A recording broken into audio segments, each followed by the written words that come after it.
In terms of roadways and other infrastructure, Minister Morgan would have said that we have already allocated $400 million. Again, we have to be cautious. When do we make the allocation?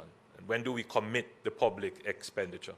I think we have a good measure right now, and we have done a good balance in giving all constituencies a minimum threshold of about $3 million, and that is to be used for drain cleaning or other civil works that is necessary to prevent flooding and landslides if possible. As the storm comes closer and we are able to project the areas that are going to be specifically impacted, then we will consider making other allocations.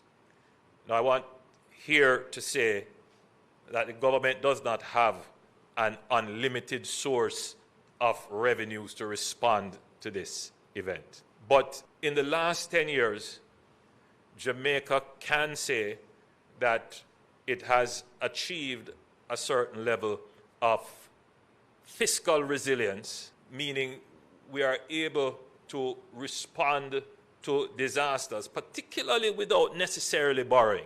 And that is because we have, one, put contingencies in the budget. Two, we have a disaster fund that is funded, and we have parametric insurance that is in effect, and we have catastrophe bonds that are in effect, and we have certain borrowing arrangements conditional on a disaster. And so we have lined up quite systematically the financing for dealing with and responding effectively to natural disaster. And that is a feature of this administration. It didn't really exist in this significant way before now.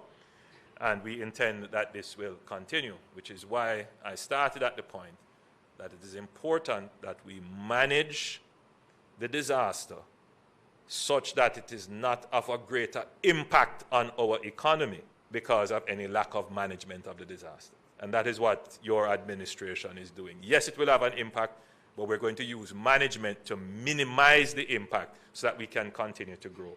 It will have an impact on our growth, but if it's not managed well, the impact will be even greater. And so the response the citizens of the country should know, it's not just about how we get food to people who don't have it during the disaster, and how do we get water to people who don't have it right after the disaster, and how do we make sure that the various shelters are properly stood up and people are taken care of in the shelter. A large part of the disaster response is to how do we ensure that the farmers get back into the field quickly? How do we ensure that the hotels are back up and running quickly? How do we ensure that the electricity grid stands up so that production comes back quickly? And that's where we are, and that's what I've been working on, coordinating everything, making sure that after the disaster, we're back up and running very quickly. That is resilience.